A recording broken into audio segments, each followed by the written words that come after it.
नमस्कार दोस्तों, आज मैं आपको सुनाने जा रही हूँ बहू के अत्याचारों और बेटों के धोखे से परेशान बूढ़ी माँ ने लिया ऐसा फैसला कि माँ जी, मैं 10 मिनट में कविता के घर से आ रही हूँ, आप दिशा को खाना खिला देना। रीना ने अपनी सास से कहा और सास की सहमति सुने बिना ही मेन गेट खोलकर फ्लैट से बाहर निकल गई।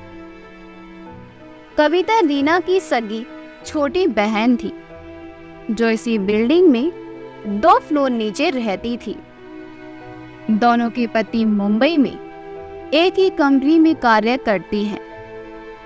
नौकरी के सिलसिले में दोनों को रोज रोज मिलना होता।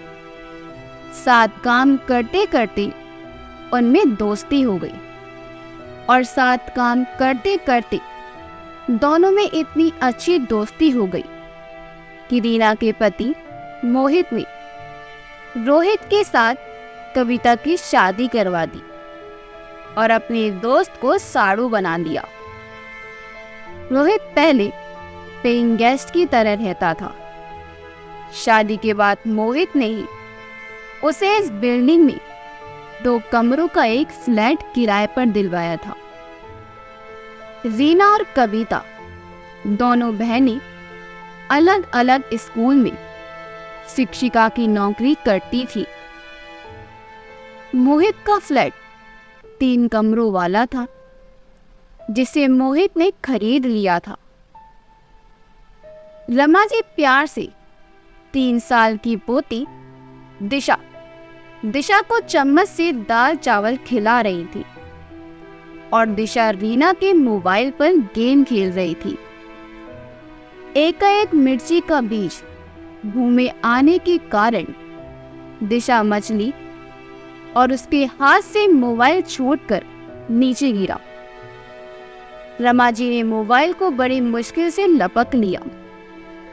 मोबाइल बार बार हाथ से छूटते छूटते बचा। इसी कारण बार बार स्क्रीन पर उंगलियों के स्पर्श मोबाइल की कॉल रिकॉर्डिंग शुरू हो गई। कॉल रिकॉर्डिंग साफ साफ सुनाई दे रही थी। कॉल रिकॉर्डिंग में रीना और कविता के बीच बातचीत हो रही थी। दीदी गुड मॉर्निंग, कविता ने कहा। रीना बोली वेरी गुड मॉर्निंग। कविता बोली दीदी स्टफ से चेक कर लिया, उसमें पॉजिटिव आया है। रीना ने हंसते हुए कहा नर्स कांग्रेचुलेशन। दीदी मजाक मत करो, यहाँ सुबह से ही सोच सोच कर हालत खराब है कि कैसे क्या होगा। रीना बोली अरे बन्नू, ये सभी औरतों के साथ होता ही है। औरत को माँ बनना ही पड़ता है, मैं भी बनी। रोहित को बताया या नहीं? कविता बोली दीदी बताया, बहुत खुश हुआ। रीना ने पूछा कि फिर प्रॉब्लम क्या है? कविता ने कहा एक हो तो बताओ, स्कूल भी जाना है, घर के काम भी करने हैं, कैसे मैनेज होगा? रीना बोली तो ससुराल से ननद या सास को बुलवा लो। कविता बोली दीदी हर कोई तुम्हारी तरह खुशकिस्मत नहीं होता। तुम्हारा क्या है, मेड जैसी सास मिल गई है, 2 रोटियां खाती है, बदले में बच्चों को भी संभालती है और घर का पूरा काम भी संभालती है और घर भी देखती है। तुम उसे पैसे क्या दोगी, वही तुम लोगों को उल्टे पैसे देती है। रीना बोली अरे जब माँ जी दिल्ली जाती है तब मुझे भी तो मैनेज करना पड़ता है, तब या तो स्कूल छोड़ती हूँ या तुम्हारे जीजा जी घर में रहते। बात तो तुम्हारी सही है, पर मैं भी क्या करूँ? दोनों भाइयों में यही तय हुआ है कि माँ जी 6 महीने मेरे पास रहेंगी और 6 महीने जेठ जी के पास। जेठानी जी भी जॉब करती हैं, उनके भी बच्चे छोटे छोटे हैं। मुंबई की तरह दिल्ली में भी काम वाली बाइयों की दिक्कत रहती है, परंतु माँ जी को वहां भेजना नहीं चाहती। लेकिन जेठानी जी ही नहीं मानती। ऊपर से माँ जी का दिल्ली में ज्यादा मन लगता है। कविता बोली, दीदी तुम तो अपना ही रोना लेकर बैठ गई, मुझे बताओ मैं क्या करूं? रीना बोली, मैं दिशा का खाना ठंडा कर रही, 10 मिनट लगेंगे, फिर तुम्हारे पास आती हूँ, वही बात करते हैं। रिकॉर्डिंग समाप्त हो चुकी थी। अब मोबाइल खामोश था, पर रमा जी का दिमाग भन्ना रहा था।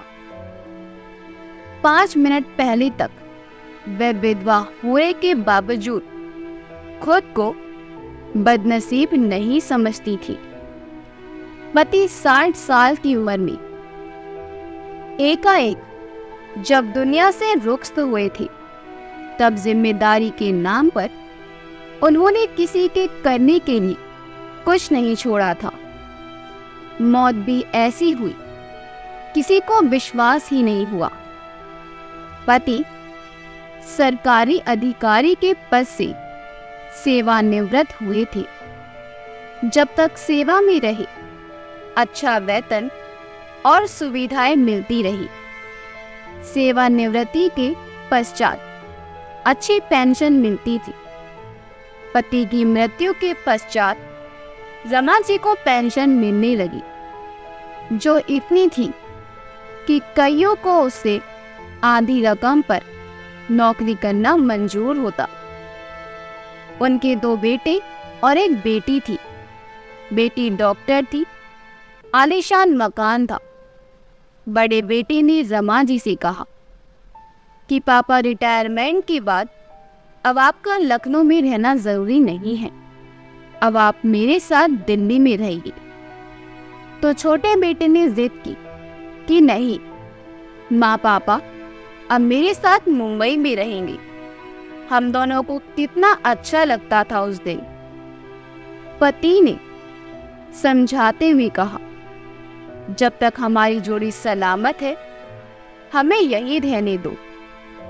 यहाँ की हर चीज अपनी लगती है, हर लोग अपने हैं। नए शहर में अजनबी लोगों के बीच अटपटासा लगेगा। हमें दोनों में से कोई भी एक ऑफ हो गया तो चाहे हंस के रखना या रुलाकर, हमें तुम्हारे साथ ही रहना पड़ेगा। जो जिंदा रहेगा उसे 6 महीने एक भाई रखना और 6 महीने दूसरा भाई रखना। पति समझदार व्यक्ति हैं, गहरी बात भी बड़ी सहजता से कह देते थे। एक बार उन्होंने हंसकर कहा कि मैं तुम्हें विधवा बनाकर चला जाऊंगा। तब मैं विरोध सुर में बोली थी कि लोग औरतों को अखंड सौभाग्यवती होने का आशीर्वाद देते हैं और आप मुझे, मैं मेरे लालच से बोल रहा हूँ रमा। विधवा के घरेलू उपयोगिता होती है, घरेलू कामों में मदद करती है, बच्चों को संभालती है। स्त्री होने के कारण सर्वाधिक सहनशील भी होती है। वही विधुर घर वालों पर बोझ हो जाता है। घरेलू काम में मदद क्या करेगा? घर वालों को उसके खाने पीने का, कपड़े लत्तों का, सोने ओढ़ने का ख्याल रखना पड़ता है। सास बहू के काम का बोझ कम करती है, जबकि ससुर बहू का काम बढ़ा देता है। पति को याद कर रमा जी की आंखों में आंसू आ गई। दादी लो नहीं हो, नन्ही दिशा तुतलाती हुई बोली। रमा जी ने पल्लू से अपनी आंखें पोंछी, मोबाइल को फिर से गेम मोड में सेट कर दिया और चम्मच से दिशा को खाना खिलाने लगी। दिमाग में तूफान का बवंडर मंडरा आ रहा था। तो ये उपयोगिता है। मेरे इनके बच्चों पालो, इनके घर में मेड ही हैसियत सी रहूं। इनके घर कोई मित्र आ जाए तो मित्रों के लिए चाय नाश्ता बनाओ। ये कहीं टूर पर जाए तो इनके घर की चौकीदारी करूं। मेड और मुझ में क्या फर्क है? मेड भी तो यही सब करती है जो मुझसे करवाया जाता है, पर फर्क इतना है, मेड तनख्वाह लेती है। मेड को मां ना कहकर आंटी कहते हैं ये लोग। मेड पसंद ना आए तो बदली जा सकती है, मां बदली नहीं जा सकती, बस भगाई जा सकती है। अगर मैं आर्थिक रूप से मजबूत ना होती तो जरूर वृद्धाश्रम भेज दी जाती। रमा जी विचारों के भंवर में डूब उभार रही थी कि तभी डोर बेल बजी। उन्होंने उठकर दरवाजा खोला। दरवाजे पर रीना थी। आधी एक घंटे में रीना जल्दी जल्दी तैयार हुई और स्कूल जाने के लिए घर से बाहर निकल गई। इस समय सुबह के 9 बज रहे थे। रीना की वापसी शाम को 5 बजे तक होती थी। जब तक दिशा और घर रमा जी के हवाले होता था, कल तक रमा जी खुद को इस घर की मालकिन समझती थी और आज उन्हें लग रहा था कि वह तो महजूज एक महड है जिस पर घर के मालिकों को इतना विश्वास है कि उनकी मर्जी के बिना कोई ताला नहीं लगाया जाता। देखा जाए तो बात कुछ भी नहीं थी। परिवार के व्यक्ति से परिवार में सहयोग की अपेक्षा रहती ही है। बेटे बहू ने कभी ऊंची आवाज में बात तक नहीं की थी। उनकी आवश्यकताओं का पूरा ध्यान रखा। 60 साल की उम्र में होने वाली शारीरिक परेशानियों से रमा जी भी अछूती नहीं रही। उन तकलीफों का इलाज भी अच्छे से करवाती थी। बिजी होने की वजह से बेटा वक्त तो नहीं दे पाता था, पर ऑफिस से लौटने के बाद भले ही 1 मिनट के लिए ही सही, पर आकर पूछ जाता था कि माँ कैसी हो, तबीयत कैसी है, कोई जरूरत तो नहीं। रमा जी इतने में ही निहाल हो जाती थी, पर कभी कभी मन में चोट भी लगती थी, खास तौर पर तब जब बेटे बहू के मित्र घर पर आते तो उनका भी मन करता था कि वे नए लोगों से गले मिले, पर उन्हें उठकर जाना पड़ता था। अगर वे खुद उठकर नहीं जाती तो मेहमान को लेकर बेटा बहू दूसरे कमरे में चले जाते। अक्सर छुट्टियों वाले दिन बेटे बहू कभी शॉपिंग करने, कभी किसी मित्र के घर या रेस्टोरेंट जाते। पर माँ तुम भी चलोगी? कभी किसी ने पूछा तक नहीं। वहीं से फोन आ जाता कि माँ खाना मत बनाना, हम लोग खाकर आ रहे हैं और आपके लिए भी खाना ला रहे हैं। कभी कभी किसी मशहूर रेस्टोरेंट का नाम के दिल्ली डिब्बे में लजीज खाना होता था, तो कभी लंच बॉक्स में घरेलू दावत का खाना। वह मन महसूस कर खाना खा लेती थी, उनसे कोई शिकायत भी नहीं देती थी, पर दिल में एक कसक तो रह ही जाती थी। शरीर बूढ़ा हुआ था, इच्छाएं कभी बूढ़ी नहीं होती। रेस्टोरेंट में सिर्फ पेट ही नहीं भरा जाता, वहाँ के माहौल को भी एंजॉय किया जाता है। नए नए तौर तरीके सीखे जाते हैं। घंटों तक उधेड़ बुन में लगा दिमाग बहुत कुछ सोच गया। रमा जी से पढ़ी लिखी थी, समझदार भी थी, सिर्फ चतुर बुद्धि नहीं थी। उन्होंने स्वयं के बारे में सोचना ही छोड़ दिया था, खुद को परिस्थितियों के अनुकूल ढाल दिया था। जब खुद के बारे में सोचना शुरू किया, तब सबसे पहले एक ही वाक्य दिमाग में आया था कि मैं किसी पर आश्रित तो नहीं हूँ। मैं क्यों किसी को मोहताज रहूं? पति ने मेरे लिए पुरखों की जमीन जायदाद, लखनऊ में घर, बैंक में बैलेंस और सबसे बड़ी चीज हर महीना की पेंशन छोड़ी है। पैसों की कमी नहीं है। मैं नौकर रखकर खुद की सेवा करवा सकती हूँ। मुझे इन बहुओं ने नौकर समझ लिया। मैं इनके लिए खाना बनाऊं, नौकर ना आए तो झाड़ू पोछा करो, इनके बच्चे पालूं। महीने के आखिरी दिन जब इन लोगों की जेब खाली हो तो खर्चे के लिए पैसा दूं। वाह भाई वाह, त्याग मैं कर रही हूँ और त्यागी ये लोग बनते हैं कि देखो बूढ़ी माँ को कितना प्रेम से रखती हैं।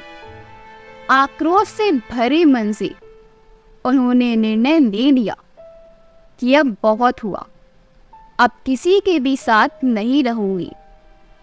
खुद के लिए जीना है, दूसरों की इच्छा की नहीं, खुद की इच्छा की करनी है। दिशा खेलते खेलते सो गई थी। उन्होंने दिशा के चारों ओर तकिया लगाया ताकि वह लुढ़क कर गिरे नहीं, और अपनी अटैची में एक पुरानी सी डायरी निकालकर उसमें लिखे लखनऊ के कुछ नंबरों पर अपने मोबाइल से फोन से बात की। वहां से उन्हें जो भी सुनने को मिला, उनके हाथ पांव सुन्न हो गए। फिर उन्होंने गांव के रिश्तेदारों को फोन किया। वहां की खबर भी अच्छी नहीं थी। पति को मेरे 6 माह हुए थे कि बेटे ने लखनऊ का मकान बेच दिया था। अगले 2 महीनों में गांव की संपत्ति भी बेच दी गई थी। जरूर बैंक अकाउंट भी खाली ही होगा। अब समझ में आता कि बेटे ने दिल्ली मुंबई जैसी महंगी जगहों पर, वो भी बॉस इलाके में, इतना जल्दी इतना बढ़िया मकान कैसे ले लिया, इतनी महंगी गाड़ी कैसे ली।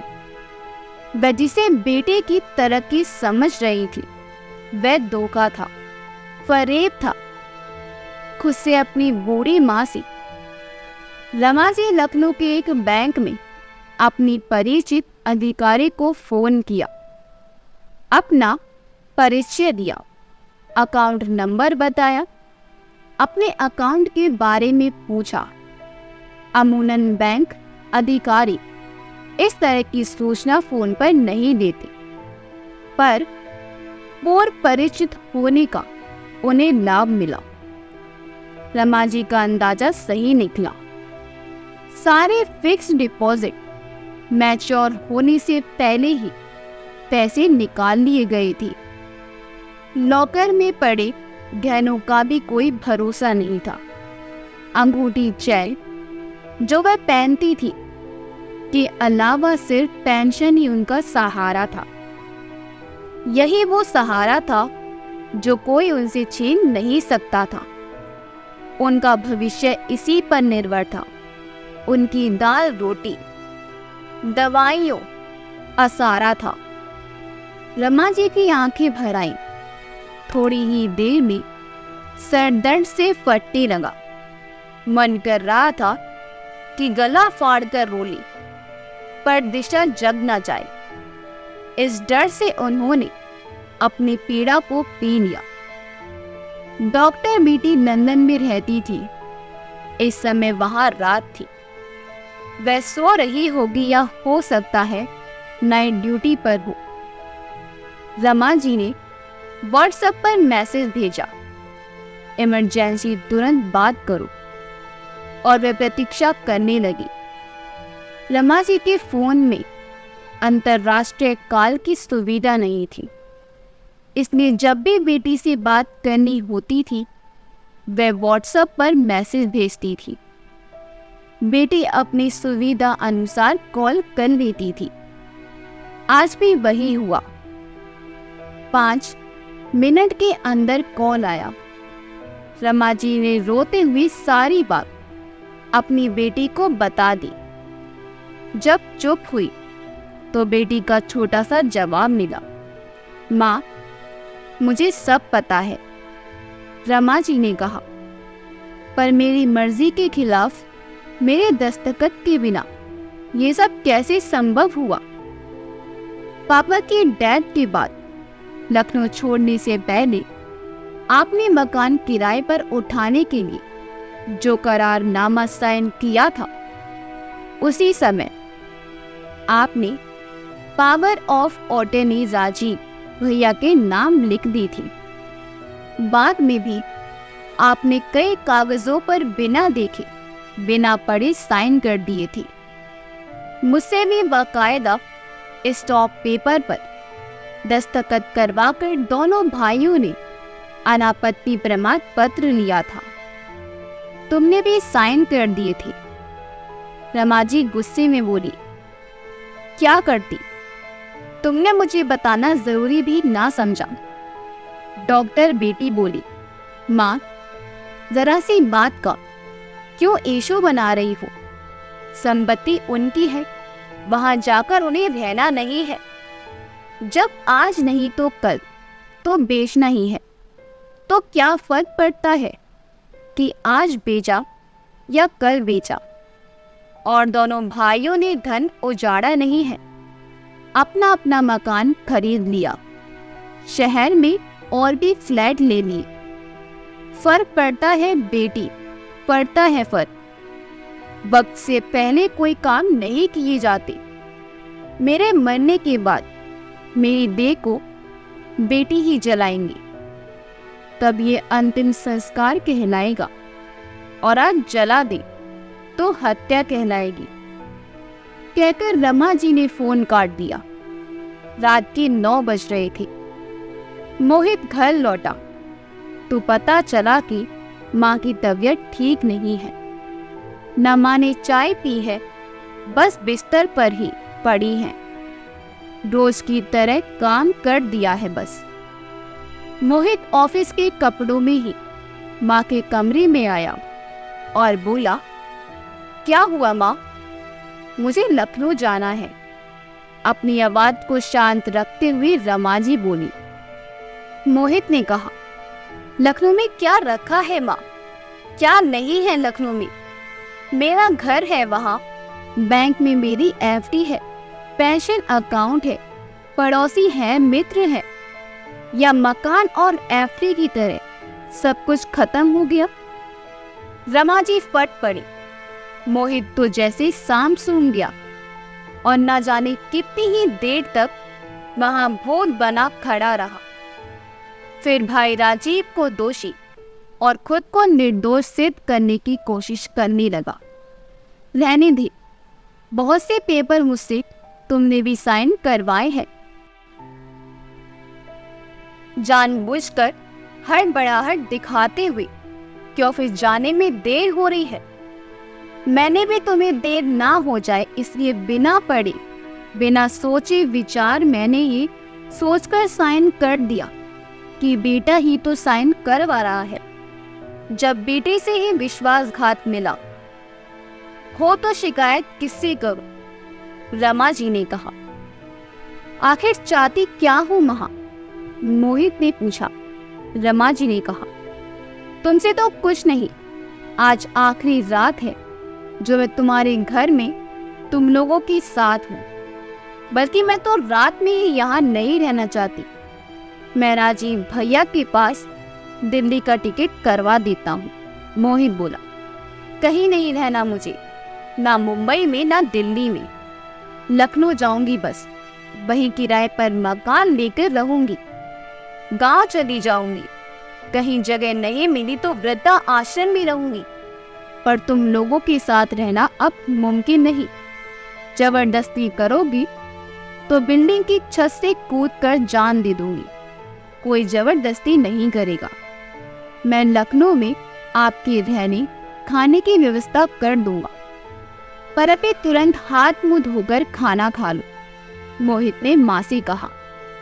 रुक जाओ, जब भूख लगेगी तब खा लूंगी, कहकर रमा जी ने करवट बदलकर मुंह फेर लिया। मोहित थोड़ी देर तक वहां खड़ा रहा, फिर अपने कमरे में चला गया। जेब से मोबाइल निकाला और बड़े भाई राजीव को सारी बात बताने लगा।